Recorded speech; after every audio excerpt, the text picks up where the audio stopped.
62, part 8 of 12.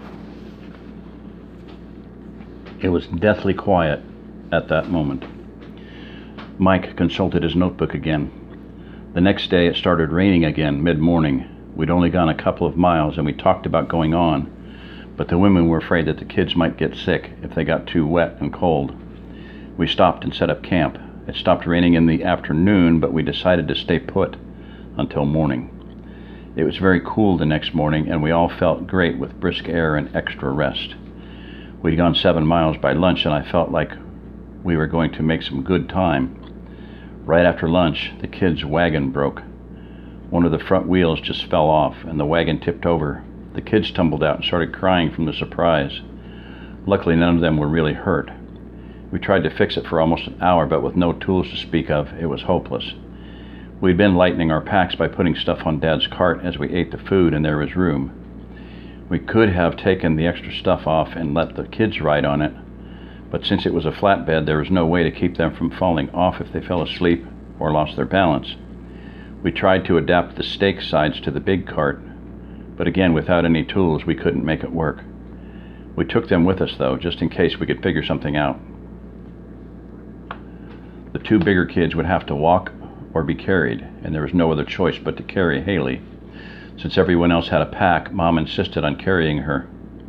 Between spending time to fix the wagon and slowing down for the kids, we only made 3 miles that afternoon. The next day wasn't any better. It started getting hot and humid again, like we were going to get another storm. We only made 5 miles the whole day. The kids were miserable, and so were the adults. Taylor and Luke didn't have any good hiking shoes and they complained that their feet hurt. We ended up carrying them half the time. It wasn't horrible if they were awake, but it seemed like they fell asleep as soon as you picked them up, and then they were just dead weight. Mom didn't have any heavy shoes either, and carrying the baby started to take its toll on her. Her feet started hurting so badly she could barely walk even when we took the baby. It was obvious we had to figure something out or we'd never get here. That night we emptied out Jeff and Monica's packs and my hunting day pack Kathy had been carrying. We cut leg holes in the bottom of them and made baby carriers.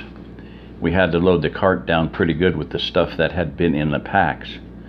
The next day it was harder to pull than it had been when we started out. It wasn't just the weight either. The gravel between the tracks had become more uneven as we made our way south. That's probably what broke the other wagon. That wasn't our biggest problem, though. Mom's left foot was killing her. It was swollen and she could barely put any weight on it. She must have injured it or strained it somehow when she was carrying Haley. She did the best she could, but we only made 3 miles that day. We saw more people on the tracks, too. One of the groups was pretty creepy looking. They gave us a wide berth and we gave them the same. I was getting pretty depressed with how slowly we were going and how bad our luck was running. It was our 16th day and we weren't even halfway here. I felt like we really needed to start pushing hard, but we decided we had to let Mom's foot heal first.